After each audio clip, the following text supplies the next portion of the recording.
All right, we're going live on the YouTubes. The You do. YouTubes. All right, everybody. It is Wednesday, our new night. We're gonna be a Hump Day podcast, I think, from now on. Love it. But this is the garden party. This is the garden party. We want a garden party with you. We talk about the plants you grow and some things you might not know. The garden party. All right, Phil, introduce yourself, dude. What up, everybody? It's your favorite plant parent and regular parent, Phil from Phil's Figs. Back on my favorite thing to do during the week and hang out with all my plant buddies. Yes, exactly what Phil said. 100% agree with him. If y'all hear background noise, it's the sound of gale force battering up against Phil's frog. It's just Debbie. It's just Debbie. Debbie. Is it really hit? Is it like what phase like in the storm are y'all like in it? Like is it just hitting y'all, or are y'all in the middle of it? Like is it? We're in the way Wilmington is, it looks like the eye is going to go over like Myrtle's Inlet, so like southern Myrtle Beach area, maybe Pawleys Island, which is more almost central of South Carolina. I'm in North Carolina, next state up, but that quadrant that tends to get pretty rough is swinging into us just north of the eye there. Mhm. So a lot of like Brunswick County beaches, so like Ocean Isle, Sunset Beach, and Holden Beach. Be careful, guys. Be safe out there. But where I'm in Wilmington, a little more protected, but not too much. So we're looking at about 15 inches of rain right now. That's a lot of rain. That's nuts, Yes. dude. Yeah, thoughts and prayers go out to everybody in the Carolinas. I got Everybody. family in Charleston, or they're actually in Somerville. Okay, And so- be safe so, out there. You guys are going to get hit pretty hard there in Somerville. So, because what's happening is a slow-moving storm, and we saw this in Wilmington in 2018, where Hurricane Florence it hit us at a Category 1, but it hovered over us for like 3-4 days, Yeah. and that kind of flooding. We're a very poor soil area. It just can't sustain it. So and we had a bunch of rain before, so you had already saturated soil on top. So fortunately, we can take some hits, but only so much. So be safe out there. Absolutely. Mm-hmm. And if you need to hop off, or if anything happens, Phil, just let us know. And just if you're good, dude. Yeah, I for sure. understand. And you had a feel minor procedure this week too. So Yeah. I'm moving slow. I'm safe and I'm healthy. Yes. Yes. I did buy a minivan last week. It's a hybrid Toyota Sienna. Oh, That heck. does sound fancy. Oh, My it sister fits. drives a minivan. She loves it. I'm Yeah. stoked. I'm a soccer dad. I'm like, it fits all the beach gear. I can get my surfboards on top. I got 3 car seats in there, and it drives like a dream. I'm stoked. I think hers is a Chrysler. Ooh, the Pacifica. I think We it's the looked at that Pacifica. too. Oh, Yeah. my Yeah. gosh. Well, they got 4 kids, and they got all of the TVs in the back of the monitors and stuff. So the name of the game is keep your kids occupied so that you don't drive into like open traffic. Like, well, yeah, it's just like a Clark. Here's the thing. Griswold Here's what I situation. learned. For anybody who is a plant parent and a regular parent too, or has kids that they like to look out after, if they get in the car, all those rules you learned about good parenting, when they're in the car, throw them out the window, because you need calm and peace while traveling. Okay. Right. And right. All this like, oh, screen time is heavy regulated. Out the window. Put in Oh, the no purpose sugars. thing. Out the window. We Yeah. are driving this car for 10 hours. We need Switzerland in here, okay? Oh my god, that's hilarious. Nah, you should definitely try out that cheese method. I sent Phil a video earlier. It was the funniest thing I've ever seen. It was a video saying using sliced cheese to pacify children. And it was just literally clip after clip of like a parent tossing a slice of cheese on a crying baby's head, and they On immediately their stop, forehead or whatever. and they Yeah. immediately stop crying. Yeah. But it That's was so funny.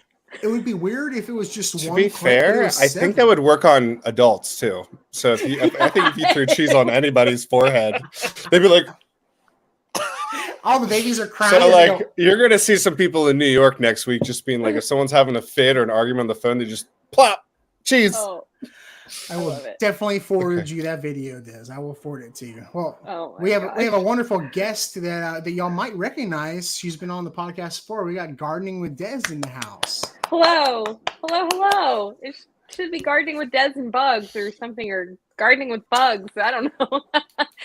Hello, everyone. How is it going, Des? Or in reality, it should be all one and the same. Yeah, I mean, it is one and the same, actually. Right? Right?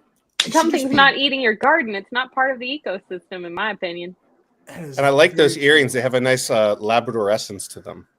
Thank you. They are Morpho butterfly wings, real ones. What? What? Yeah. Aren't they so cool? What do you They're mean? like real iridescent. ones? They're real butterfly wings. They're Morpho butterflies. They're naturally this color Wow. blue, and they reflect like that. And the backside of their wing looks just plain and nondescript, which is also That's really like- cool. How did you epoxy that? I didn't. I bought them from a place that sustainably, like, they get them sustainably, so they're not like harvested. I can't remember the name of it, so don't ask me right now. But they harvest them after they've already gone on, Right. and then they preserve the wings like this. And I got them in Fredericksburg, Texas, but they're, I think, somewhere up in Washington. Aren't they that gorgeous? is really cool. They have I the love same 'em. iridescence that you would see. There's a beautiful mineral called labradorite. And it I has that love same reflective labradorite. blue. Yeah, I actually I have love a it. giant ring I'm always wearing. I don't have it on today, but yeah. Oh, it's got great energy. If you guys are into rocks, anyone listening, It's my labradorite has favorite. awesome energy. Yeah. Yeah. I I wish I forgot. could like y'all- run in the other room and grab all my rocks for you. Just be like, look at these, Phil. I had forgotten that y'all are rock and crystal people. Well, I forgot about that. I got my black opal with me. Well, I am a Do you- geologist, so Do you have a rock polisher at your house, Phil?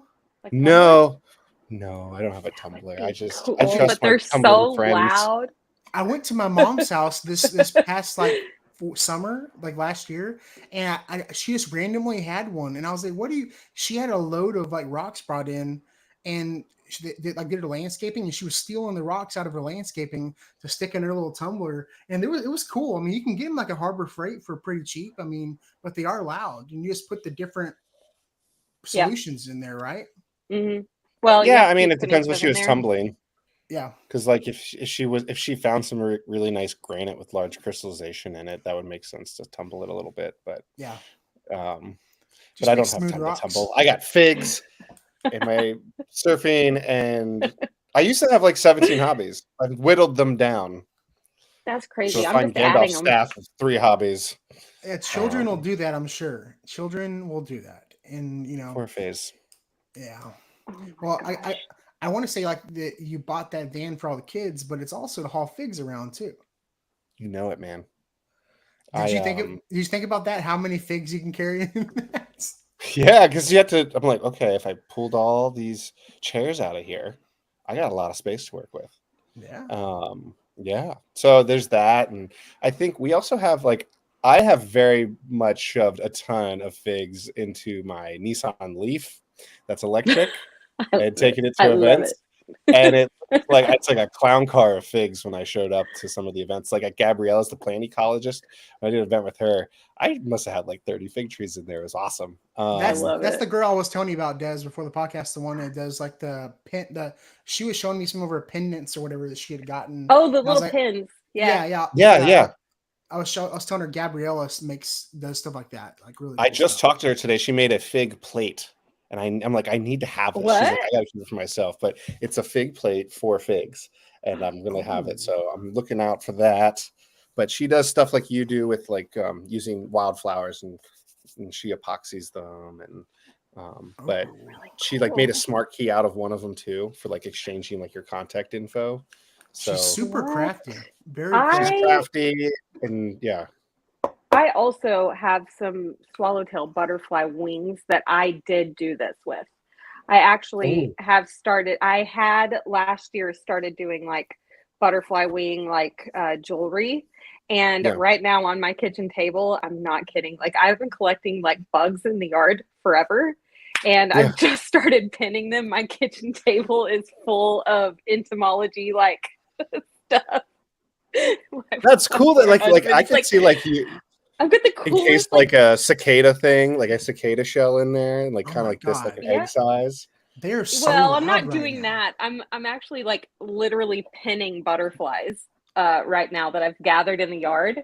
And I've got some really cool ones that I am definitely going to be talking about on my channel eventually, just because like I I just stumble upon them all the time in the yard. They're like spent butterflies, and I'm like, oh wow, hello, come inside with me. And then I like Well, pin them, and I don't know. And then What was I Des, press whenever this flowers and kind of leads me everything. into a question. Yeah. Whenever I think of you, I always think of pollinators for the garden. Oh yeah.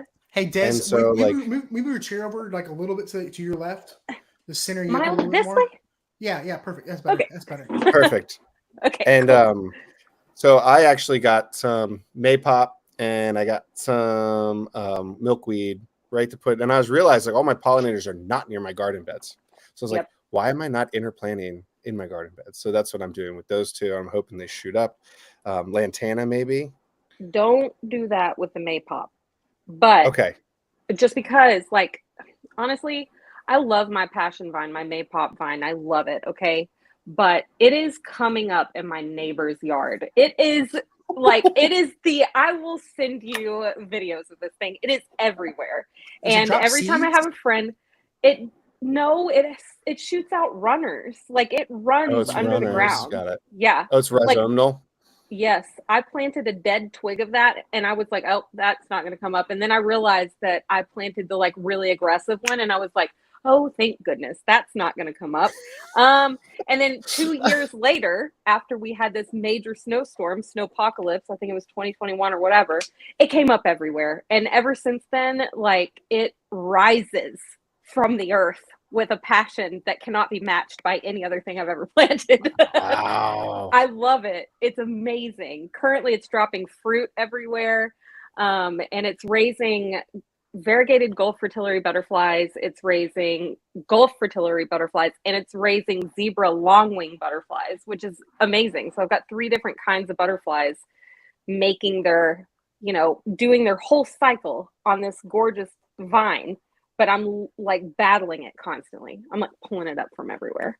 What was the one you showed on your TikTok the other day that I've never seen before? The one you just did a video on it recently. It looks like kind of like a Gulf fritillary. I think you called it a. I can look it up real quick.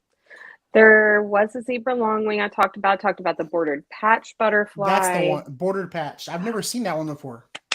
The bordered patch butterfly is so fun. I just posted a video about this today. Yeah. So fun story about this tiny little butterfly that flies around in Texas gardens.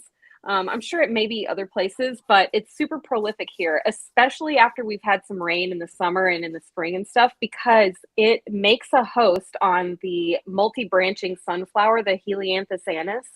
And I had a bird one time plant this sunflower in my small backyard. I mean, we were literally on top of our neighbors, right? And I had a 4 foot by 6 foot raised garden bed that had like my tomatoes and peppers in it. And I went outside and suddenly I was like gardening. And then under one of the leaves, I saw like a huge, like crush. I don't even know what you call them. What do you call them when they're all together? Caterpillars. They were just all over it. All these little brown caterpillars with spikes. And I was like, what do I do? Oh.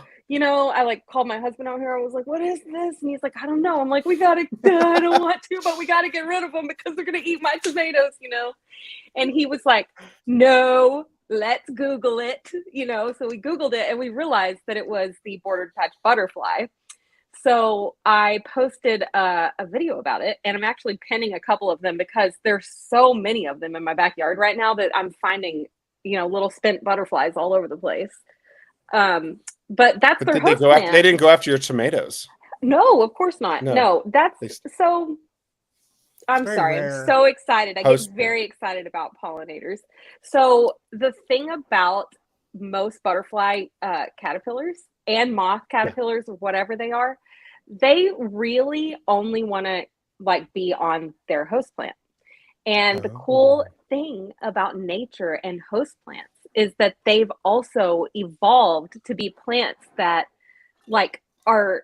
they actually thrive on pruning or on losing those leaves and they come back even bushier. So these butterflies have chosen these plants in some ways because they know that the plants can reliably handle the pressure of their young feeding on these plants.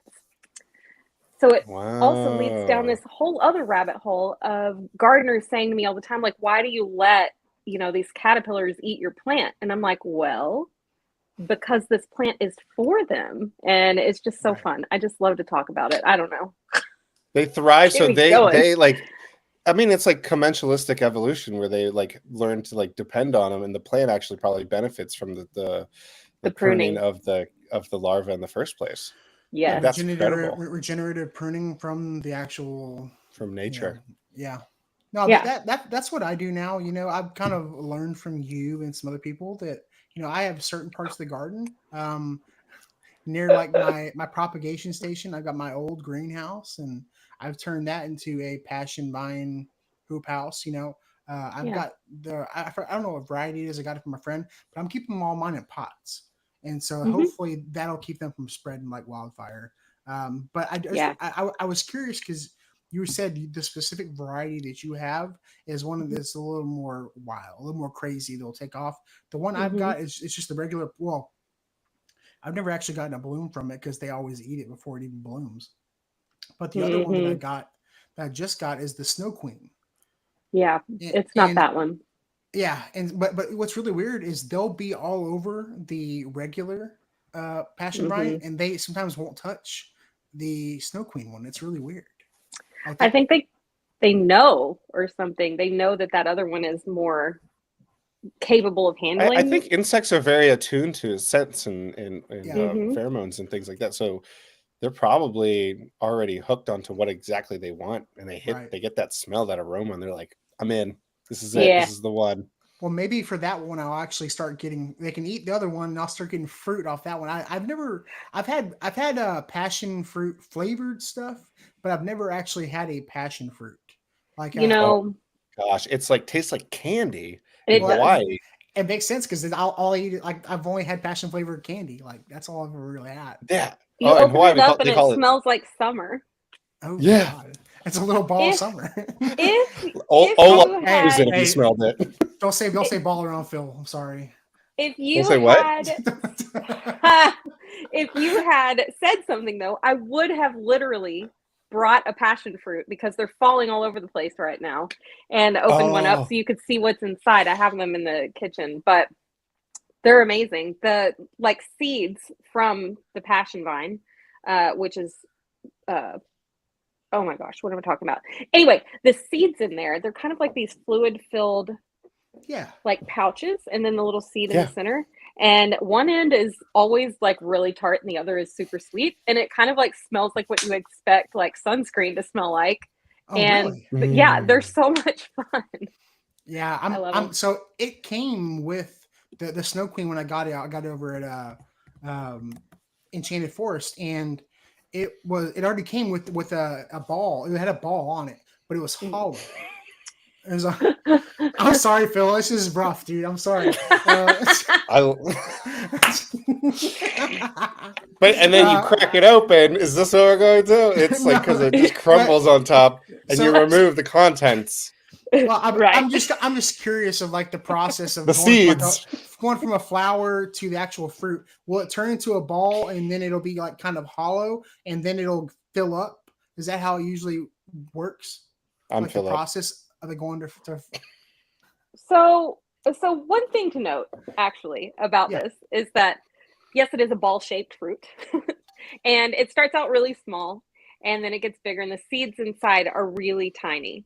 And they don't smell like anything. Like if it's an underripe passion fruit, you'll break it open, it won't smell like anything, and there won't be enough fluid in the little what do you call that? I'm at a loss for like the word, but inside the membrane. Yeah, that.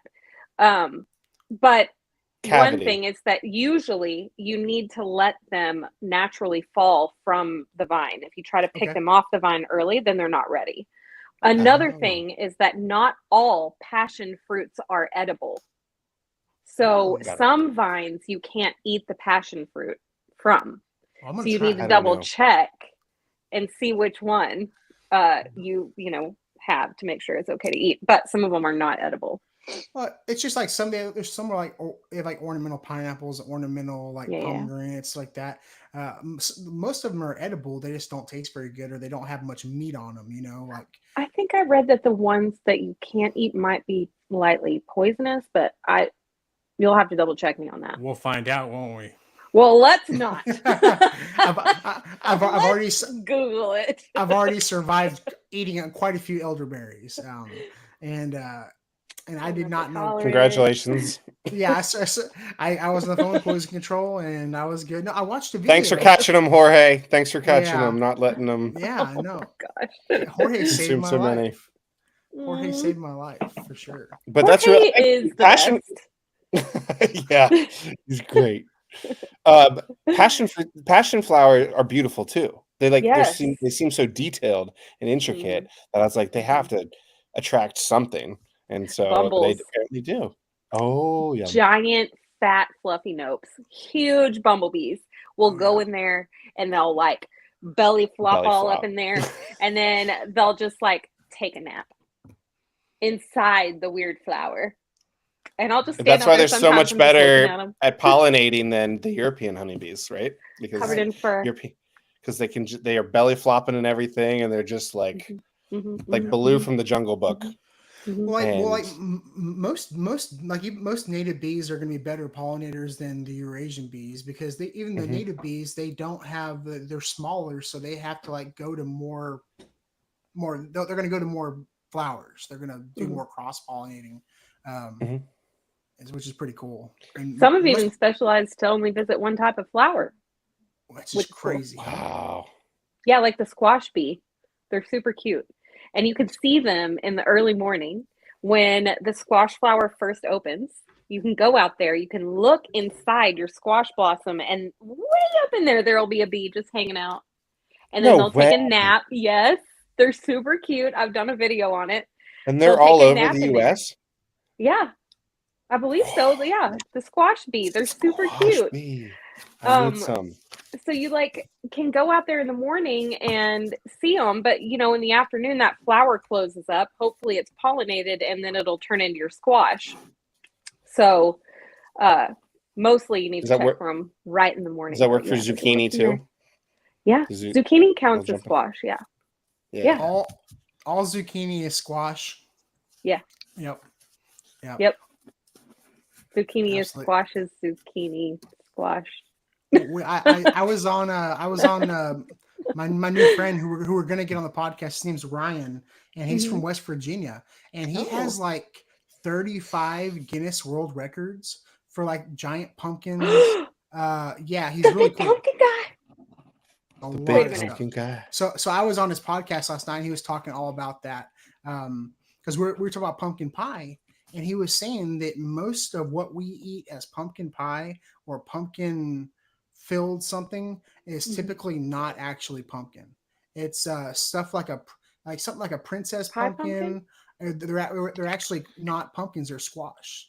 A lot of what we eat as pumpkin pie, even the sugar pumpkin for like, I remember he was saying that those are not pumpkins. He was saying like there's a classification of like field pumpkins. I'm gonna have him on, and he's very smart. He tried playing it off like he was some West Virginia hillbilly, but then he went into talking like, I was like, dude, you're smart. Because like, I want to be there. Dude, it's so crazy, dude. It's so we talked for like an hour and a half on his live stream last night, and we met on Enoch's podcast. So cool. Yeah, we met on there. He was on like one of the rising whatever person Gardner to follow, whatever. He was on that, and he does a lot of cool stuff. He's really cool. He's going to be on the podcast soon. I shot him some dates. Is he the same one that will do like several different varieties of the giant pumpkin, and there'll just be a full field of that pumpkin? No, does he take them to competitions? Well, he does. I don't know that he takes them to competitions, because his get like over 1,000 pounds. I think they come to him. I'm gonna have to. Maybe so. I'm gonna have to like. There's this other. I don't know. It might not. Maybe it's a different guy, but there's another person that I follow that also does these huge giant pumpkins, and has won like awards for their pumpkins, and like literally goes out, hand pollinates the giant pumpkin. That vine takes up an entire field. Right. He like picks the pumpkin up at a certain point and then he puts it onto a board and then he puts blankets and stuff over the pumpkin and a fan to keep the like pests off of it and to keep the pumpkin from like splitting and stuff. It's a whole operation. And at a certain point, I think seen him build like a high tunnel over the pumpkin, so that way, like, yeah, it's like a miraculous. I don't know if he goes to that extreme, but blows my mind. It's a lot bigger competitive sport than we realize. Because he was telling me, he goes, because he's got like the world record or I think he was saying something about the U.S. record for the biggest turnip or rutabaga or whatever. He's grown like 60-pound rutabagas. 60-pound rutabaga? Yeah, man. It's crazy. He's grown like giant watermelons. His thing is growing the biggest thing. Like he grows. Oh my gosh! He grows crazy long carrots, like 8-foot carrots. I'm crying a little. He does. Like it's wild, dude. I love big vegetables. I think he's got like the longest corn. It's crazy. I'm literally tearing up over here. Yeah, Dude, I got to see this 8-foot carrot. Yeah, me too. What do they have to put it in one of the like a big piece of PVC pipe, and it's just only for the carrot? Yep. How the heck? Yes. That's some loamy soil. Like a couple of years ago, in our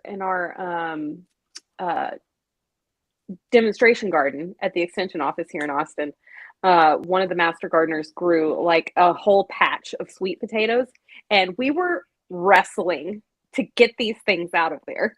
And I brought home a sweet potato that was like this big just for the novelty of it, because I was like, I gotta show my husband this sweet potato. And I came in with this thing and I was like giddy because it was so big. I was like, look at this, honey. And he's like, what are we going to do with it? Like, what are we going to do? We're going to plant it and grow more of these. Yeah, right? You don't go like, oh, it's huge. It's cool. He's done with me. He's done with my stuff. Well, I was trying to... I was trying to talk to him like about what I could, because we have such a long growing season here in Houston. Yeah. I was trying to talk to him about what, does he think that I could grow down here and possibly break a record? He was saying that he thinks with our humidity that could grow the biggest cantaloupe, possibly. And he's going to send me some giant seeds. He's got like giant seeds. Oh, so like year over year, he's cherry picking like the big boys. Because he said he's got giant tomato seeds. He's got giant sunflower seeds. He's got some big stuff. So excited. Yeah, so I'm going to try to maybe do something. I don't know, man. At one point, I thought that I could maybe go up against the. I had an okra plant. It was Motherland okra, which is like inedible. It is not good at all. But the stalk was like this thick and growing out of a pot. It grew through the pot and about 3 feet into the ground. What? And it actually grew so big that it plugged up all the drainage holes, and I had to go around and drill more holes. But it grew to about 16 feet tall. 16 feet? Okra? Yes, and I was trying to find, like, I got a picture on my Instagram. Skip Richter would say that you need a helicopter to harvest that.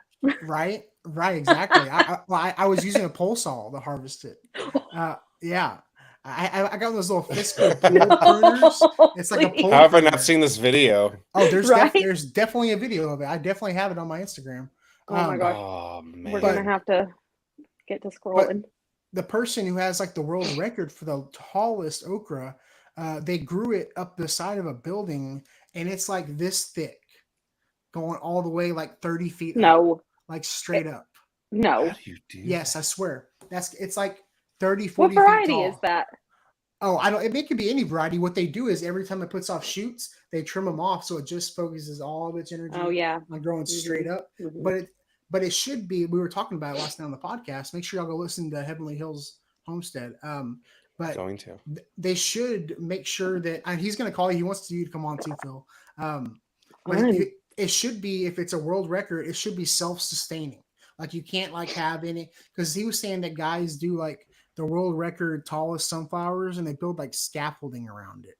So it's like a giant tomato cage, so it's like it's not really even supporting itself, I bet they go to war with their squirrels.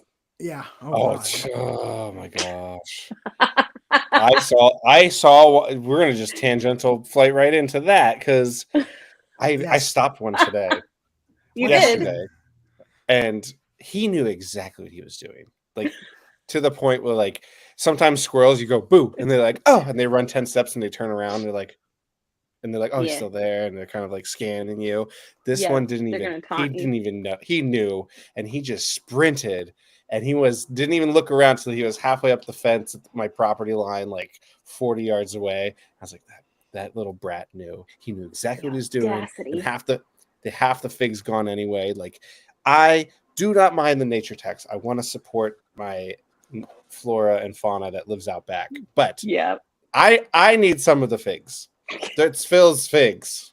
They have put them there. It's not like they just showed up. Put them there. Oh yeah. Have you told the squirrels? Have you said these are Phil? Have you told them? Figs? Yeah, Phil. You got to tell them about it. Maybe put up some kind of signage. They're teenager have you put figs. corn out for them? No, so I'm gonna ask you, what's the next? Here we go. I gave them some figs. I'm like, you can have the Taramo fig tree, and they were like, "That's where you messed up." Okay, so they can't have any flavor figs. For the figs. You don't want them to do that. You need to start feeding them corn in the front yard.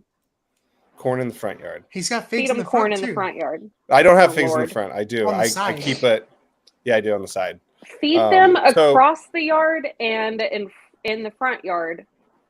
And away, like across from where your vegetables are, or whatever you're trying to protect, and then I know exactly where I'm going to do it too. In they my have thicket, a ton far corner of water out there. Put water out everywhere for them, and see what happens then. Even go so far, and I know that a lot of people are going to be like, "Don't do this." Oh my gosh, give them their own bird feeder. Give it to them. Just do it. Squirrel feeder. Let them have it. Just give it to them. Look at Destin. He's like, mm-mm. No. If you give them an inch, they'll take a mile. They're rats with furry tails. That's the third book. If you give a mouse a cookie, if you give a moose a muffin, if you give a squirrel a fig. Yeah, rats. Yeah, rats that's the third book. Rats are brilliant. My squirrels are angels. They do nothing wrong. I have a friend, my friend Craig here. He feeds his squirrels peanuts. He's like, "Look, this will eat out of my hand." And I have 5 of them that do that. Feuding about these like. You got to start feeding them in the front yard. I'm going to feed them corn. Corn on the area cob. Not near them. Make sure it's by the corn cobs. on the cob. Don't get like loose deer corn or whatever. Like get a cob feeder. Put it in the front yard. It works because it takes them forever to like eat that corn cob. Destin is like about to explode. And then when they're when they're full of corn, they're gonna look at their buddy and their other buddy and their other buddy, and they're gonna say, "Hey, this corn is pretty good. You know, go with corn. Some of this dude's figs because he ain't doing nothing about it." I feel like they're thirsty. They're thirsty. Well, that's definitely the birds, right? A lot of times the squirrels. Can I just tell you right now? He did this in the rain yesterday. You know what? That squirrel knows you don't like him. I know. His days are numbered. Do you need me to come over there and have a stern talking to? He'll bite you too, like that other one. But I'm going to dress up in a squirrel costume, and I'm just going to create a whole skit. It's going to be a thing. Yeah, do it. Make lemonade out of lemons. You know, I really like Phil's video. Who's the girl you did the video with? The gnocchi video. Alyssa. Yeah, I wanted to ask about that. With the gnocchi. Well, so what I was going to recommend is I love the fig gnocchi video. Now let's try some squirrel gnocchi and see how it goes. I mean, that's a squirrel gnocchi. It's going to be nice nutty, gamey profile to it. I think we're going with the sweet fig root. You can blend you could have like the sweet and savory of figs and squirrel, and it's just like a nice melange of flavors. Oh, a melange. I'll put that on even. a melange. I got that term from a sommelier. But like, I'm just a problem solver, Phil. Speaking I'm of Mr. Problem sommeliers. Solver. oh, that looks like some nice Chardonnay. It is. It's from Washington. It's very good. Ooh. Yeah, honestly, But no, Alyssa's really. Oh, sorry. Go ahead. I was gonna say those gnocchis look beautiful.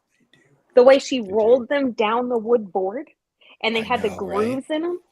But then she left us all hanging by not even showing us a taste test. Tomorrow. It's tomorrow. So We gotta just. Well, I followed her up. I've never had gnocchi before. I've never had gnocchi. Gnocchi's great. It's fantastic. Like a potato pillow. It's like a pillow of pasta. How do you? Is the best way to describe it. Do you have to boil it first, or how do you cook it? You can, What? yeah. You boil it. It's a blend of pasta flour and potato, Okay. and then you Boil boil and then it. pan fry. That's and what you we do. pan I don't know. fry It it, or depends. like sometimes you boil it, but you don't want to boil it too long. You got to make sure you're cooking your pasta right, peeps, and salting that water and pulling it out a little al dente, so you don't get a mush. It's like an That Italian water, dumpling. it needs to taste like sea water. Yeah. No, And I then was don't reading- forget, like when you're making your gravy, you put a little bit of that pasta water into the Put sauce, pasta water into the and sauce. then and then when you cook the pasta in it, you reduce it. Then you marriage it, right? And- You marriage and it. We're gonna understand- cook when I'm at your house. Yes, and understand when he I says don't cook. gravy, he means sauce. Sauce. You don't cook. Styles. What do you mean? What do you mean you don't cook? My you- husband you eat, don't you? cooks, and he is a miraculous cook. I mean, I'm telling you, like nobody eats like we eat. We have the best food over here, and it's Oh, because nice. he's just like so nerdy about it, and I love it. Like Really? today, we had poke bowls for dinner. He made poke. Yeah. And then What? yeah, and then this weekend we had basically he made like banh mi pork, like bowls. Almost like Oh a my vermicelli bowl, gosh. and he made his own like Yeah. pickles and all this stuff. Yeah. Is he a chef? No. Oh, okay. Could be. But we have Such a good combo, the chef-worthy two of food. you. Yeah, the two of you, like you got the garden, you got like the terroir side of things, and then you bring it right in, and he's got the cutting board and the butcher's block, Yeah. and you marry. That's a good teamwork right there. Yeah, if I remind him what we have growing, right? That's the thing. The But CSA no, aspect. one of my biggest flexes this year actually is the fact that like I have been cutting back all of my oregano and like rosemary, basil, whatever, and I've been drying it out, and then I've got them saved in these huge like containers. I'm making like a cannery for like a cantry for herbs from the garden. Nice. And every time we need something, he's just like, "Can you get me some oregano?" I'm like, "Let me get my jar out. Here you go." Nice. That's awesome. You know, How So- Are you trying to like fuse that to where he stops asking you, and then he's like, "Oh, I know where that jar is." Boom. well, it's like right underneath the countertop. I have a video that I've been working on for it too. I'm gonna post, but it's like right there, so that way you can see all of that stuff. And I've also got some of my like echinacea and like things like that under there. Oh. So to dry it, Dustin, I do a couple of things. One, I like will hang them to dry, depending. And then depending on the herb and my like wanting speed, I have like a dehydrator. I'm sitting here looking at it. It's got like 8 or 10 levels to it, and I can like layer them up in there, and I'll just run it for like a day. And then I have a folding, almost like hamper thing that's got 3 like shelves in it that I can put stuff in there too. And so I'll hang that up in the kitchen and just chunk stuff in there and then take it out. Yeah, I've seen those little hanging racks, where you can stack it. The fourth member of the podcast who tunes in every single week, Mr. Craig Harmon over here, has been commenting. Yeah, Craig. We love Craig. Hi, Craig. He's been commenting along, and I just haven't been reading them out loud. I'm sorry, Craig. But he was saying that that he picks fresh basil for his wife, and she used it in her hummus the weekend. Yeah. Are y'all hummus eaters? Y'all like hummus? Yeah, Yeah. I love hummus. I'll crush hummus. Oh, yeah. I think I maybe My whole I just family went- eats it. I think when I ate it, I just didn't eat it right. I grew up very picky, and since I started gardening, I've kind of gotten a little more adventurous. You know, there's still like certain things with me, like textures and like smells. Like I'm weird. Like I'm not an onion guy really, but I don't like cabbage, but I love Brussels sprouts. Like I don't know if that. I feel like they do both have that dirty diaper smell, but like Brussels sprouts are a lot less. You know what I mean? Like I could literally eat Brussels sprouts every night for dinner, like with whatever. I love Brussels sprouts so much. What about like you've never been camping and had cabbage and sausage together in a like stew The and smell, then eating that, the smell throws this. It smells like or in dirty a like a diapers. pouch? It just throws me off. Like if something. How about smells, how about It's so good coleslaw? for you. see, Coleslaw. see, either. You know, Mm. but for me, like honestly, like I never used to mess with sour cream because I didn't know how to feel about sour cream. I figured it was going to taste like nasty. I tried some the other day. It just tastes like cream. I mean, it's not that crazy. You know, it's not that wild. Sour cream is delicious. I'm trying I'm proud to of be you, Dustin. I'm trying to I'm be proud more, of you too. I'm trying to be more adventurous, and plus, I'm on a diet now. I'm trying to cut like all sugars out. Like I kind of just like did away like all sugars, like all together. And dude, I think I was like straight up addicted to sugar. Like Yeah. it is so A crazy. lot of America is. Dude. Like I smoked cigarettes for so long, and then I vaped, and I quit all that, and that was hard. But like quitting sugar is way harder than nicotine. It is so crazy not Interesting. not only because like you I think you mix up flavor with sweetness like you know what I mean, because I can add Mhm. like lemon juice or something like that to water, or Mhm. you know I'll even use like stevia from time to time, like a little bit, but I try to stay away from that. I even cut out like the zero sugar sodas, all that stuff. But Oh man, I I think can't give it's up Dr. Pepper Zero. there's sugar in everything. It's sugar Well, and I fruit think in I think it's everything. kind of a beautiful thing, Dustin. What you'll see, and anyone else listening that's doing this, and I grew up in a very pretty like conscious, Sorry, I have the health conscious sniffles. family, but like you're good. Is that when you reduce that, when you shrink that consumption down, and you go back and you take a fraction of it, and you'll go, "Whoa, this is the sweetest thing ever." Yeah. Right? Your body's been conditioned to it, so that incremental conditioning over time. And I would say that's the same for any sort of additives or like your salts, right? The same thing. And Mhm. when you reduce that, and you almost have a dearth of it, right? And so you have like, and all of a sudden you sit out in the garden and you have the strawberry, and you're like, your brain just starts firing all cylinders, right? Yeah. Because that, and you realize like maybe I got accustomed to that because our whole growing up diets and however we grew up, we got accustomed that certain quantities, that when you step back and then you just have produce and you'll start tasting how sweet winter spinach can be, and like how sweet like some the cantaloupe right off the vine can be, and things like that. Mhm. So I'm stoked for you, man. And Yeah, it's rough because like you know I'm trying to eat better with this. I've kind of more than anything cut my portions back. But like even if I go like somewhere and stop and get some like fast food or something, I instead of getting like the extra large and all this stuff, I get like the single burger and the small fries, and instead of a Coke, you know, get a water or something like that. You know, like yeah, just it's like it's such an instinctual thing. I'll just have the large Coke, large fries, and then you sit there and you eat it because it's right, there. But if you eat right. the smaller Mhm. portion, you get full the same. It's just not there. Like you just stuff in your face because the food is there. It's so weird to think about it like that. Mhm. I I agree. also have And been trying to be healthier too, so Yeah, my A1C was a little high, so I gotta get me down. too. I'm one of those people where I don't go to the doctor unless there's something wrong, and Yeah. like I'm not like pre-diabetic or anything like that, but like they're like, hey, cut back on the carbs, and I was like, you know what, I've been wanting to give up sugar or wanting to give up cokes and all that stuff, and I was like, this is a good opportunity to go ahead and do that, you know. So I've Proud of been you. cutting back, and you know, I have my moments. There was a birthday at the office the other day, and I may have had a but couple, you know but what? you can That's enjoy it like you fine. were saying. Yes, Yeah. like you were Everything in saying. moderation. Yes. And it's like, here's the thing: if your systems in your life are set up for health, like, then it doesn't matter if you go out and you're like, I'm gonna get this awesome meal that's like, I call it an insulin spike, where I just enjoy it, right? I have glass. I don't feel great afterwards, but I know that my habit set in place, I'm going to go back to my house and like go back to my routines that are all set up, right? So Yeah. like, if anyone, you can never just be cold extreme everything unless you're actually changing.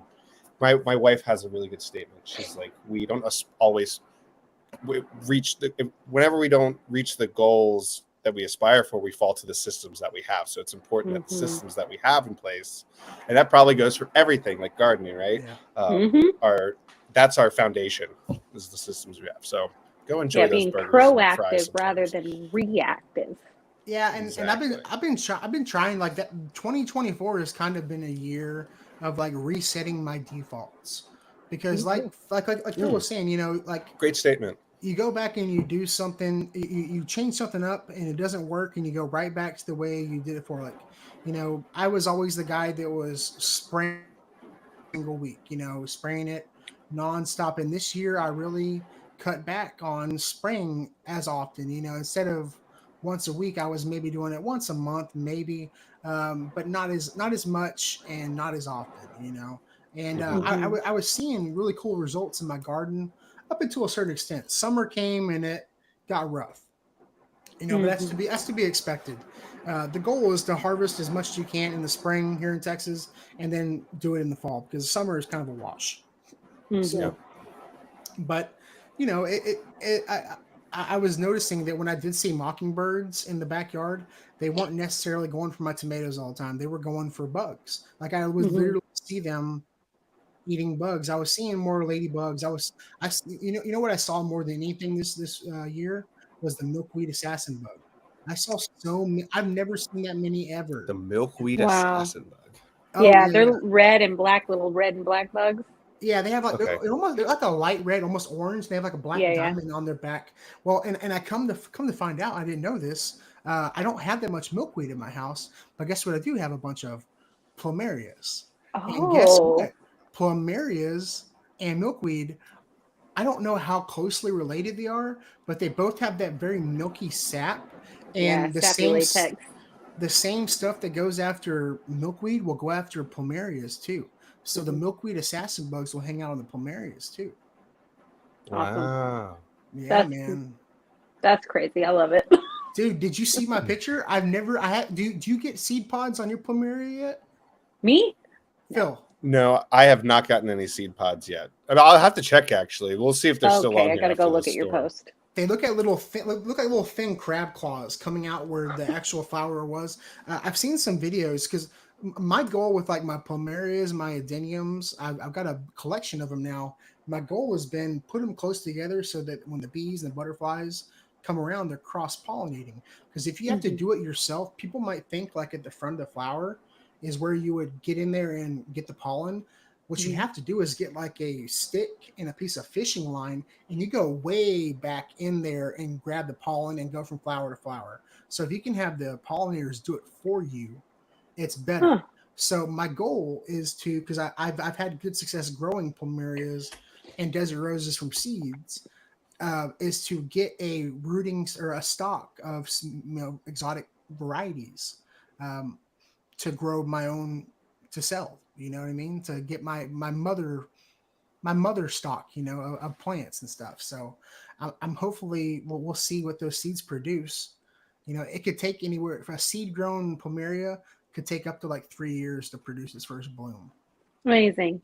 So it's you never know how. I mean, plumeria is like, it took me a few years just to get a bloom, and then it was totally worth the wait. Holy cow! God. They smell so good. It's like herbal essence shampoo. Yours is the white, yellow, and the middle, right? I have two. I have pink Veracruz that was very pink, and I thought that was most fragrant. And the one my Craig gave me, in the spring, it was very white, and then throughout the summer, it actually got pinker and pinker. Wow. So that was interesting. But I also like it. Like, we have the Azalea Fest here in Wilmington. I love azaleas. And azaleas are great for like 10 days. Yeah, they are. Plumerias are great for like 3 months. That's awesome. So Well, you know what's cool. Well, in our climate, well, I mean, mine haven't stopped blooming. There's a couple of varieties that they have not Yeah. stopped blooming. You're right. You mentioned those azaleas, and that's what I thought about azaleas too. I was like, man, they're really cool, but they only bloom for like 2 weeks out of the year. There Oh yeah. are some hybrid varieties you can get that actually bloom up to like 3 or 4 times a year. Whoa. Yeah, Jorge was telling me about them. He's got some that bloom a lot more often. Wow. Yeah. Because That's I'm very trying to set, interesting. I always want flowers going, and I Yeah. need to pay more attention to that because I'm not getting like as much produce as I thought. Because all my pollen, I have a massive lantana thing, but it's on the other side of my yard. It's not near all my garden beds, and so I need to move that over. And then I learned all about like there's different types of lantana too. But Yes. Consider allowing some of your basil to flower out in your like vegetable garden, and also planting zinnias in there, because those will zinnias. attract the like bees and butterflies, and they'll help to pollinate your plants for you. Okay. Yeah. Because I'm seeing a lot of flowers and not a lot of turnover, and so I think they're Mhm. just not coming over because Like of that reason. yeah, lantana would like kind of like crawl out and kind of smother other things sometimes, I feel like. But Okay. like, you know, the zinnias, they will grow higher. They'll be up a little Yeah. higher. And then, you know, the basil will bring in a ton of bees. Yeah. So Nice. I have benefited from having like I don't have the Genovese basil like you do. I have the Thai basil, holy basil, lemon basil, stuff like that. And I bought them specifically not for harvesting, but for literally just putting in my bed and like, hey, Yeah, for the bees. come on in, come on in. Buffet. The problem with putting something like that in your bed is the seeds will spread. And I don't care. well, I'm just saying. Like, Also, sorry if it's getting loud. Is it too loud with the rain? No, you're good. You're good. Yeah, you're good. Okay. No, it sounds nice. Yeah, it's very make me less sleepy. And the same thing with zinnias. Zinnias will drop seeds too and pop up too. But typically They're easy pretty. to move. I saw somebody. It was a Froberg that was planting zinnias right now. Yeah, you can plant them again. I'm planting them this week. I've got a bunch that I want to plant. I got a bunch. Maybe after the storm, Phil, you should plant some. They're super easy to get. Okay, cool. And I'm there's going to do that. A bunch of varieties too. I'm going to do that, and I harvested potatoes for the first time, and that was cool. And so how's the video I didn't know. It's doing okay. I posted on top of it with another post about fig rust, and it took off. And then Jason mentioned me on his video, and I saw quite an uptick in interest in me, and I was like, oh, cool.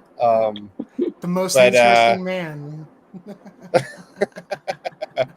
And then no, but I like the zinnias. I'm going to plant those. I'm planting carrots where I put the potatoes too, I think. But I just need to like fluff that soil up more. I think that was my downfall with those potatoes, because I only saw them in the first 6 inches. Oh yeah. Well, and your kids are gonna love the zinnias too, because you can make bouquets for your wife and stuff, and it's they're a really good cut flower, because wherever you cut, they're gonna double up. They're gonna. Oh, I love. Yeah, my daughter loves making. She calls it. We make it a fairy garden.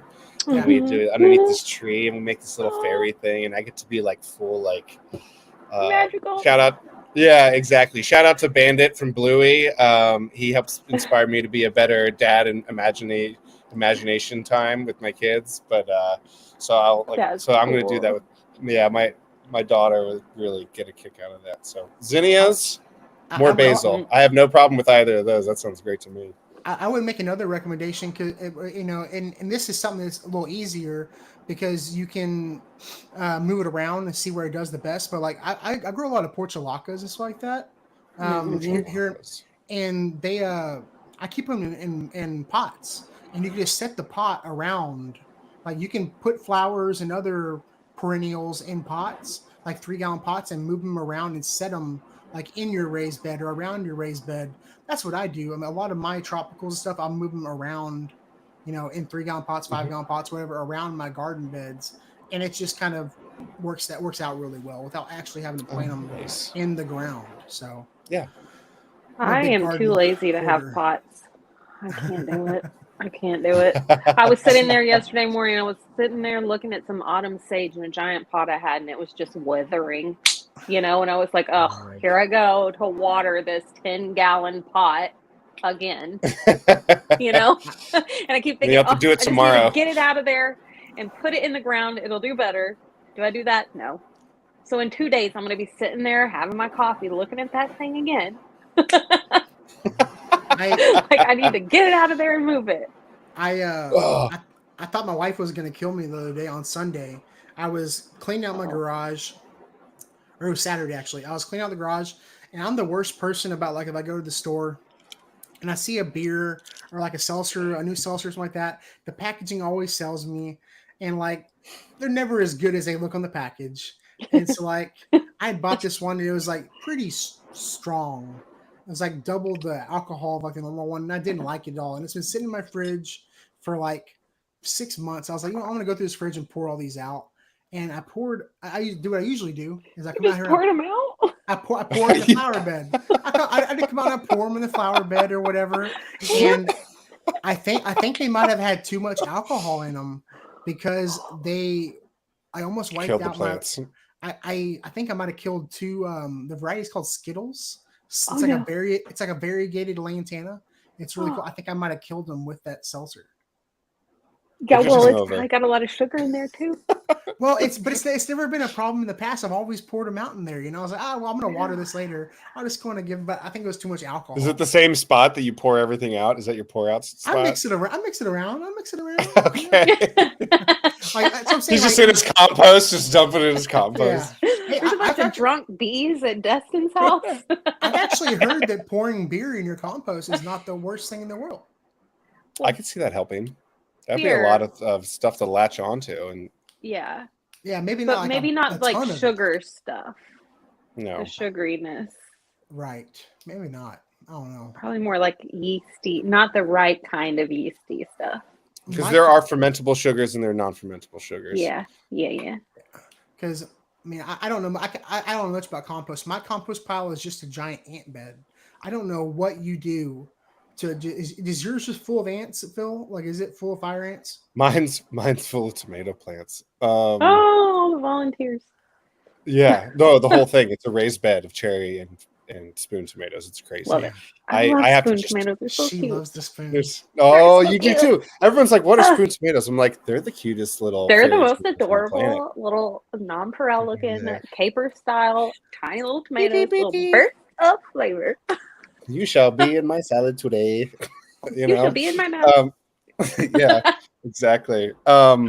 So they're all in there. I gotta build a second so I can like flop everything over. Okay. That was Yeah. my problem, and I made it really big because I'm gonna have the biggest, baddest compost batch of all time. And I'm like, I'm too tired. I can't do this anymore.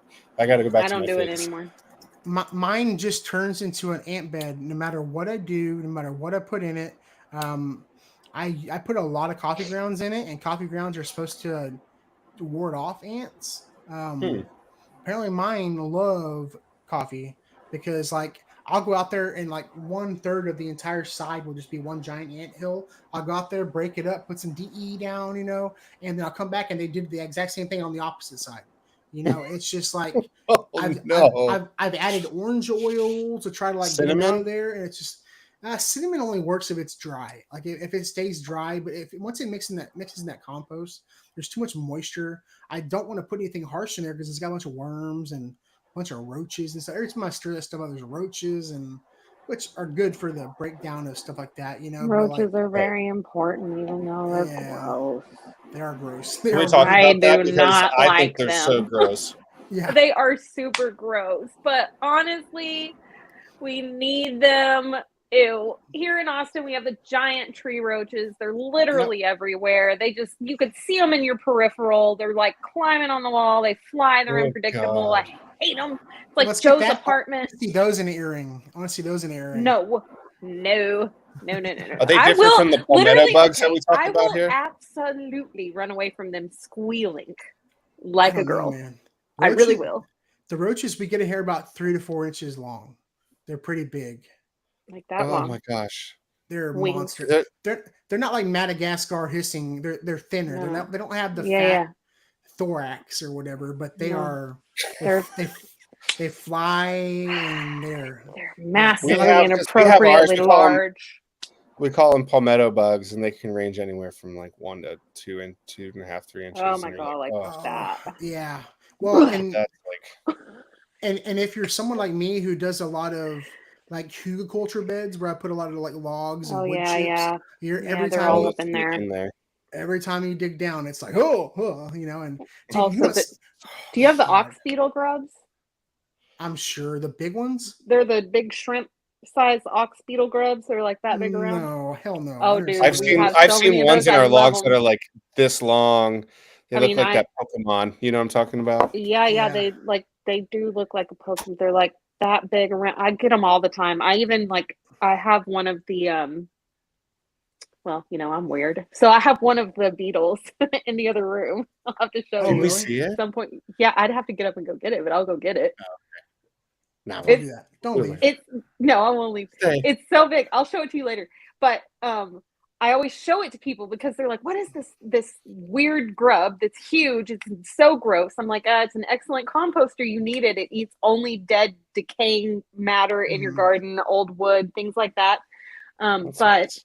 it also here in Austin puts these like 50-cent piece size or dollar size like holes in the ground, like perfect Wow. cylinders.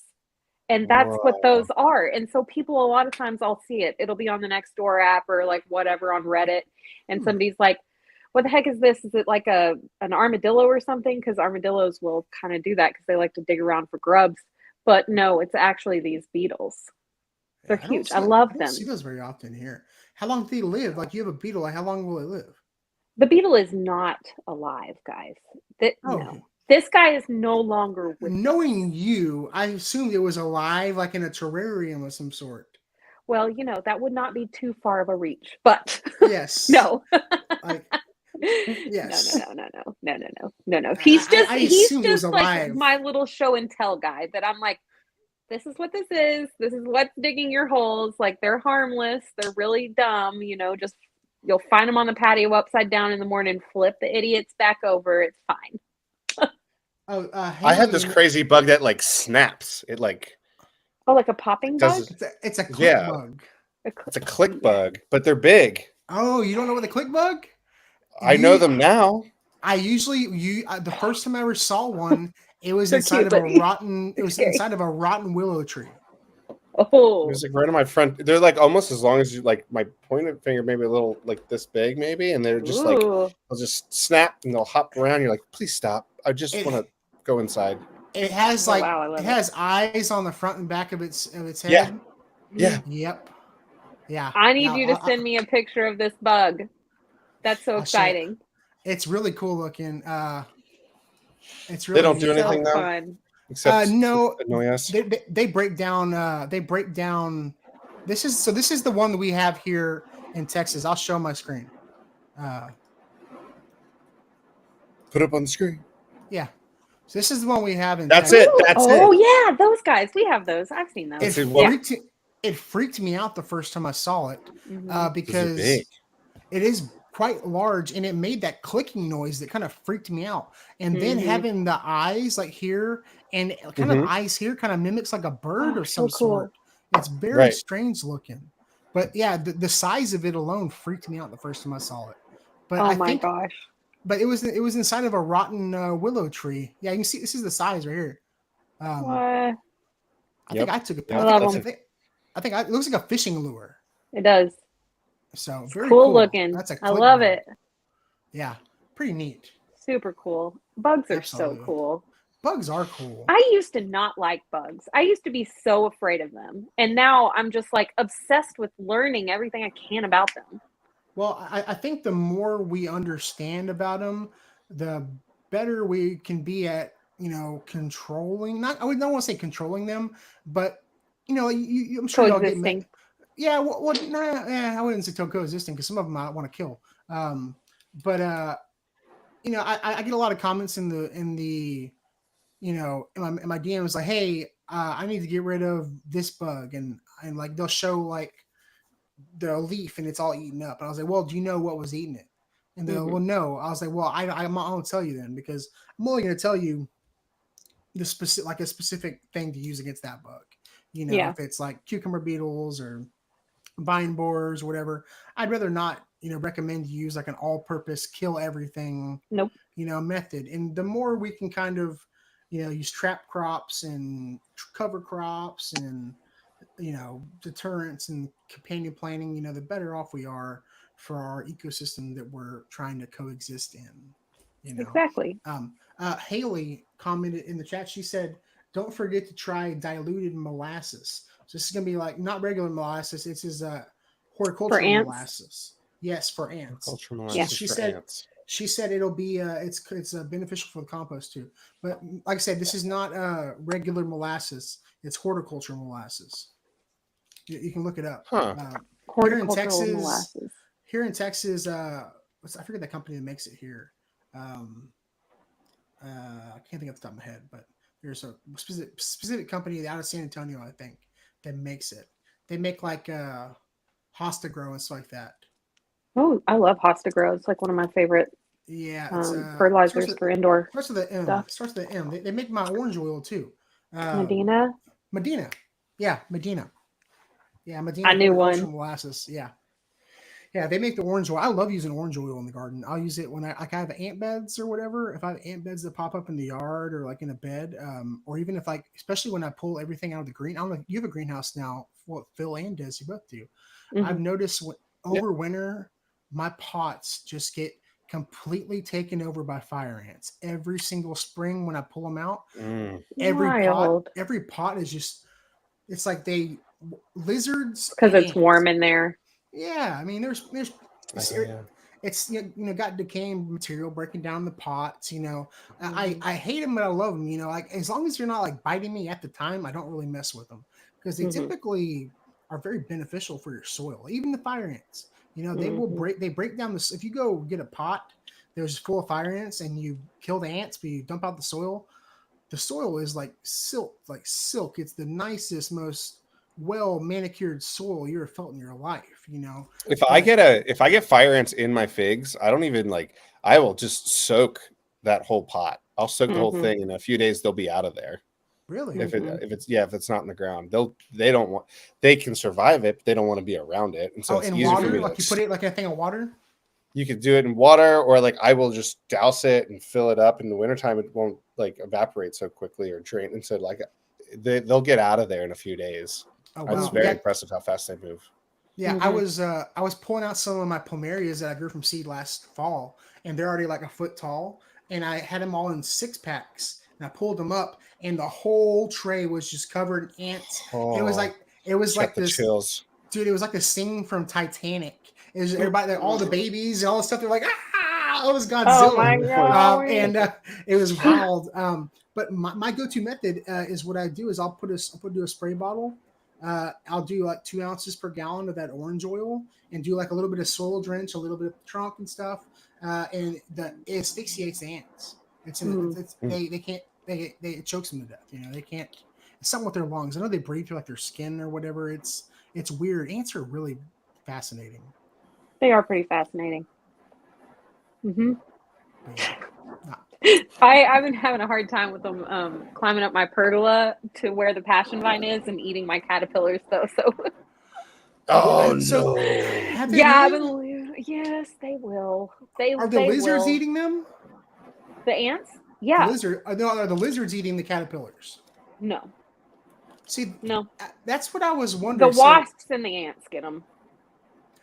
See, nothing was messing with my caterpillars at all. I would see the ants on the vine. I would see the lizards hanging out, but I'd come out and I'd count them, and there'd be more caterpillars than when I left.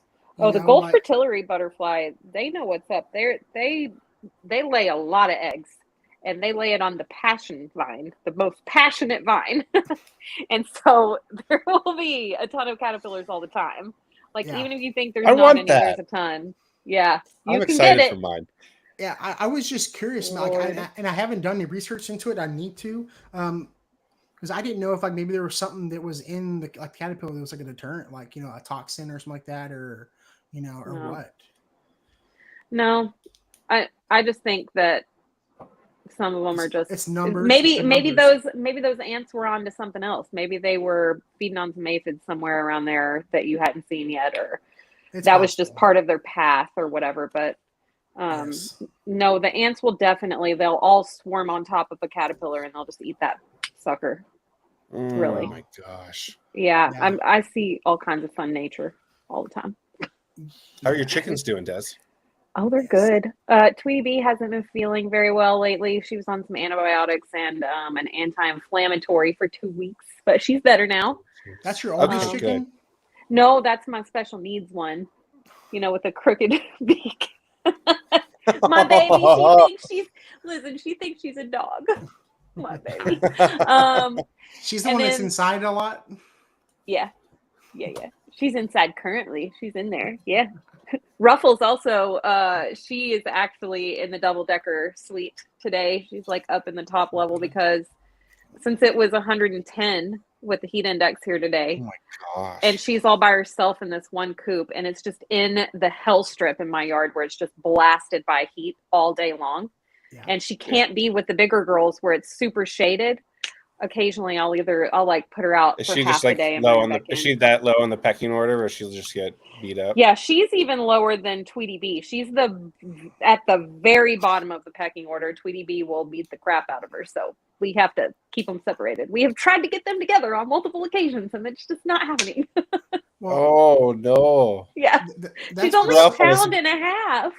That's nuts. Well, and that's what's so crazy because like we had Cog Hill on the podcast yesterday and Yeah. or last week, and he's probably got 100 chickens of like Yeah. all different varieties. We're talking like showgirls and Yeah, you I could know not. the dwarf ones, the like all these different varieties. Too many. And and I guess you don't see like they're very open range. You know, Oh yeah. a lot of room. So I mean, I guess if they have enough room to coexist, they can coexist. But or maybe he just doesn't show them picking on each other. He probably doesn't show them picking on each other. And if you have that Yeah. many chickens, like your motivation for them is different. You know what I mean? Yeah. Like, you know, you may have that many because you're wanting the eggs or the breeding, or you just want to collect them or whatever, but your approach is going to be a lot different with 100 birds than it is going to be with like 9 birds, which is what I started with. I think he would definitely probably say he's a chicken hoarder. That's what You know he's not. what? If He has space Listen, for it though. if somebody Yes. gave me an inch, I would take the mile about Yeah. chickens, you know? Well, But Yeah. they broke my heart They're last that year, great. so I'm trying to be chill. Oh, yeah. all right. Yeah, losing Yeah. 4 of them last year really Ooh. slayed me, honestly. I haven't shared them a lot. I haven't really, it really, really, really laid me out. So I'm gonna What's like what's a after chicken's these- lifespan though? So chickens can Depends. live 1 to 15 years, Yeah. truly. 1 to 15. That is Yeah. a range. My oldest, doesn't mean they're gonna put out eggs that long though. They have like No, a no, no, range no, where no. they'll put out eggs. yeah, they'll only put Oh. out their eggs for about 3 to 5 years. But yeah, I'm not laughing at your chicken. I was laughing because I got scared. I was looking at this screen, and on the side I've got the YouTube studio, and Oh, like yeah. your head went in, and it I don't know, it's like this corner of my eye scared me. Like you spooked me. listen, I can be spooky. It's fine. Oh my god. Um, yeah, Yeah, but no. anyway. They lay eggs till about 3 to 5 years, and then that's when they become. Yeah, they lay full-grown eggs for till about 3 to 5 years, and then they go into henopause, and then you might get one every once in a while, but they don't really lay. Menopause! Henopause, yeah, That's hilarious. Oh my gosh. yeah. I don't think I've ever So heard my- that before. My 3 OG girls that I still have out there, they're doing really well. Sarsaparilla is molting; she's also being very sassy, as is her namesake. And then Lemonade is being the boss, and Yolko is being a one-eyed pirate, and they're good. They You got have lots A+ of frozen chicken watermelon. names, by the way. Oh, Yoko thanks. Ono is still alive? Ruffles Yeah. is the best chicken name of all time. You know what's even funnier about Ruffles is that it's ironic because she's a frizzle, so she has like flippy, like ruffly feathers, but she has frazzling and can't keep a feather on her body a lot of the time. She's got What? brittle feathers, yeah, and so she'll be running around looking like Thanksgiving dinner, especially if she's with Ruffles. Ruffles has Especially no if ruffles. right, and especially if she's like in a coop with the other chickens, which is why she's by herself because they were plucking her. It was making it worse. So she was just running around naked, and I was like, "Oh, That's even better. cover That's yourself. even This is better. embarrassing, Ruffles." Did you call it Put some clothes frazzling? on, Ruffles. Yeah, it's called frazzling. Frazzles. It's a real Frazzle. condition. Yeah. Oh my god. If you so this is how this happens. If a frazzle, no wait. Okay, so if a frizzle and a frizzle have a Miss Frizzle. sometimes a frizzle and a frizzle have a frazzle. Yeah, look it up. It's a thing. Got it. It's a thing. Totally. So it is literally a brittle feather disease that causes her wing feathers. Some of them are literally sharp. They're like sharp as a porcupine quill. Oh, ouch. And it's actually painful for her to be like handled too much, like picked up and whatever. So I try not to, and if I have to, like I'd use a towel or something. And, I always thought that if one of them were going to go, it was going to be her first because she's just such a poor, unfortunate soul. But no, she is a trooper. She's still going. She talks to me every day. She's wonderful. I love her. And she's got a lot of feathers right now. So she's doing great. That's good. Yay. She gets But it's a extra recessive. treats. It's a recessive gene. Yes. So if a frizzle and a frazzle like have like eggs, right? If they have chicks, then it's a 50% chance, I believe, that their offspring will be frazzles. It's like shingles for chickens or something like that. It sounds terrible. It is terrible. Actually, it's a very terrible, painful thing for them to deal with. God. I feel bad for them.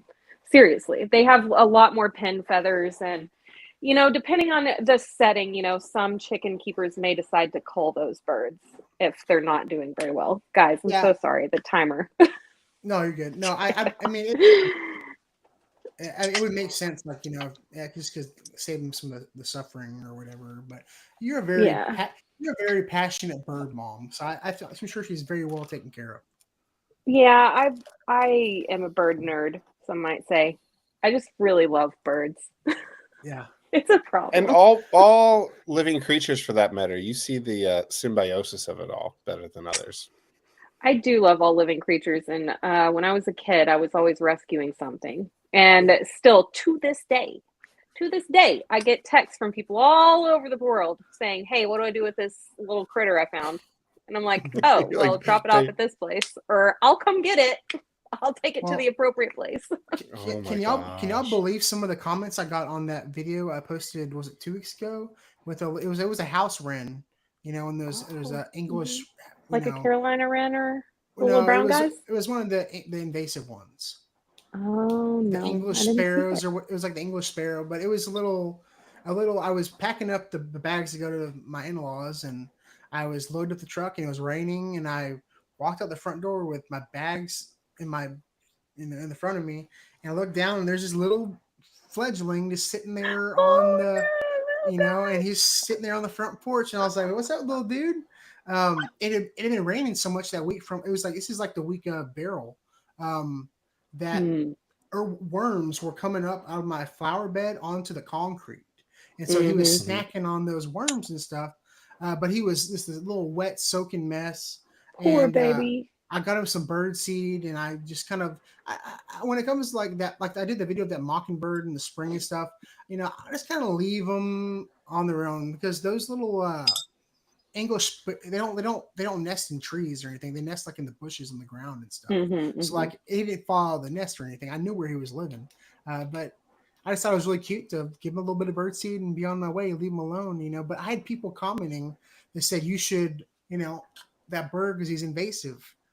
Going back to that evil term, it's like, but there are people that actually trap those birds, because apparently they go after native bluebirds. Oh, bluebirds are jerks. They're very aggressive with native bluebirds. Blue jays are beautiful a-holes, truly. They will go into another bird's nest and eat their babies. Wow. Well, there are blue jays and there's blue birds. I see a lot of blue jays. I hardly ever see a blue bird. Oh, we have tons of bluebirds here. They're really cool. They're small and they just flutter Wait, around. did I mix that up? You were talking about bluebirds. You said blue jays. Yes. Oh, yes, my so bad. We started. You No, said bluebirds are bluebird, and so then I was cute. like, but I think you meant blue jays because blue jays are I did beautiful. mean blue Beautiful jays. bullies. They Yes. are. They're Yes, mohawks. But apparently these They'll little chase. birds go after the bluebird nests and they attack those, Yeah. and so that's why people were saying don't, keep those around, get rid of them. And I was like, well, Give them the axe. yeah, It's I know kinda I like- didn't. It's kind of like the iguanas in Florida. When they have a cold snap or whatever, these giant invasive iguanas fall out of trees and onto the concrete. And literally, cold shock, and they just yeah, fall. they do. And literally, I believe they'll pay you to like trap them or whatever and unalive them because they're so invasive. You have to be There. licensed. Not anybody can just. I've seen like No, but I saw this one Python guy. Cowboy. Python Cowboy. This one guy, like he picked up one of those iguanas that was on the ground and he yeeted it into the canal or whatever. And I like commented on there. I was like, oh no, poor little lizard. I knew that it's invasive and that it's a whole thing or whatever, and people eviscerated me in the replies on that one comment. And I was like, wow, I'm just going to let this keep going. Like this is interesting. More People and are more. so mean. Oh, it they is- can be ruthless, huh? Yeah. It's becoming more and Yeah, more they can. evident that I'm going to stay out of the comment section a lot of times. Like just unless like I'm purposely trolling someone, which I will do. I troll on a lot of videos that I see, but like I typically won't even get engaged in some of the comments just because some people will like ask you questions and they already know the answer. They want to see your answer, and when you answer it, they come at you for saying it some way. I'm like, They're trying something. to bait me, to bait you Yes. into something. They know? just So- yeah. You So want I to just- create a supportive place, which is when you do stuff like that and ousting people, nobody feels good afterwards. You want to Yeah. try to Mm-mm. find a common space, which is more Yeah. important. I just make kill funny them with comments. kindness. Yeah. I kill them Kill with them kindness. Mhm. Like somebody will come through and they'll say something like, just I've been posting my insect penning lately, and they'll be like, "Oh, I bet your house smells like bugs or something," or they'll say You're like, something "Yeah, like it does." disparaging about like something, and I'll be like, what's really cool about that?" And I'll just drop some facts under there, and then sometimes, Also, I just got this new sometimes- candle. No, yeah. sometimes they'll be like, "Oh, what? I just learned something," and I'll be like, "Yeah." You have been disarmed. Yeah. My favorite. No, definitely kill him with kindness. Phil, you got to run, dude. I do. Okay. Real quick, Dez, let everybody know where they can find you, where you gonna be, what you got going on. You can find me on Gardening with Des. I'm already editing some really cool videos about some more pollinators and bugs. So please follow me over there to learn more about how you can support the pollinators in your own backyard. And I'm about to Yes. start planting fall vegetables. So Yes. that's coming up. Yes. Turning over the beds for fall. And you can find me at Gardening with Des everywhere. Yes. Yeah. How many Z's? Dos. 2 Z's. 2 Two Z's. Z's. Always a pleasure to have you. Thank you, Thank you Dez. for having me. Oh, we love it. We love it. Yeah. Mr. It was Phil's- great to like have a dedicated episode for you. Yeah, I- that was fun. we need to do more of these, like just dedicated one person nights, because sometimes we have more than 4. It gets really crazy. It gets chaotic. So Yeah. 3 to 4 is like tops for us, because we all like to talk, so it's Yeah. not enough time No. for that many people. I just get so excited. Sorry. No, Yeah. I love it. Mr. Phil's Figs, what you got going on? Where you gonna be? What's up? Right now, we just have a cool tropical storm going on right now. So after that passes, I'll probably be in the garden doing figs. And then I have Figapalooza in September. And then I have Figtoberfest in October. Which Oh, you and then need the to Hobby buy your Greenhouse. ticket for. I I'm know gonna I try to found get flights there. and then I balked at it. Yes, Dude, come. Des, that'd be so cool if you came out. I'm going You to try need to to get come. there. You need to come. I'm going to try to make You'll it be- happen. October There'll be a 5th. seat there for It's you. like a 2-hour drive. October 5th. Yeah, Like it's not nothing. far at all. Oh, So that's a Texas commute right there. totally. We're I've reached out to Moody Gardens about possibly doing something on the Friday before and going and like just doing like a, hey, everybody meet us there. Like a, hey, meet me and Phil and Des at Moody Gardens on In the Friday. butterfly hut? No. We can go. We'll go through the aquarium and everything. We can do it. We can do whatever. So I'm waiting to hear back from them. Moody Gardens. I mean, we don't really need their permission. We can just tell people, hey, meet us there at this time, and we'll go. I mean, we don't need much permission. I was just trying That'd to. be fun. I'll be there. I'm gonna have a Kodak camera. I'm gonna be hanging out, doing the tour thing. Justin's gonna be my tour Glass guide. pyramid. So Yes. Yes. Yes. Absolutely. And what was the after Victoria Fest? What was the Phil? What were you saying? oh, the Hobby Greenhouse Club of Wilmington's also doing their plant sale here in Wilmington, North Carolina, in September. So stay tuned for that too. Support your local greenhouse clubs and master gardener programs. It is so Yeah. much fun, and you can get a really cool variety of plants, not only fairly cheaply, mostly usually, and then also you'll find out what varieties do really well in your area, because that's usually what they sell at the master gardener sales or the hobby greenhouse clubs. Yes. And you can pick their brains. Yes. And you can pick their brains. There's a wealth of knowledge that it isn't necessarily accessible by social media that exists there for sure. And I will tell you from experience, bring some plants to trade, and they will hook you up usually with some. Oh my some gosh, stuff. Yes. Come, bring some plants, and you'll leave with some plants. Always a pleasure, Phil and Des. I will be at the Nursery and Landscape Expo next Thursday and Friday. I will be taking over the TNLA account. I am their social media liaison for Thursday and Friday, so I will be taking over their account. I'll be walking the floor, going to see all the exhibitors, and I will see Jorge. I will see Michael Fiore from Smith's Garden Town. I'll see Jay White. I'll see I'm Luis considering from Heirloom going. Soil. You should come. Des, you gotta go to that. That's a lineup. I'm going to see I know. Vikram. I'm going to see Vikram. I I'm need going to see go. Dr. Ong. I'm going to see Dr. Ong, and this is going to be so much fun. You dude. see Dr. Ong? We gotta have him back on, dude. He's Oh my god, I really brilliant. know everybody. Yes. Yeah, we're gonna get Kevin, and we're also gonna try to get his like right hand woman Hannah. She's really cool. Hannah's BA. She's badass. She's Hannah Banana. She's awesome. Fun. Yes, and I'll see them next week, and I'll try to knock down some. I don't know what we're gonna do for the podcast. My plan was to do the podcast live from the event, but I'm telling you right now, I'm gonna be wiped on Thursday. I'm gonna be exhausted. So Phil, we may do tentatively. We may do Wednesday, if that's okay next week. For what? For next week? That works. Yeah. Wednesdays. Okay, yeah, because I originally told you that we're gonna do next week off, but I'll let you know for sure what's up. Keep me posted. Yeah, I'll let you know. But guys, thank y'all so much for listening to our odd plant ramblings. I really appreciate y'all every week. We're coming up on our 1 year anniversary soon. What?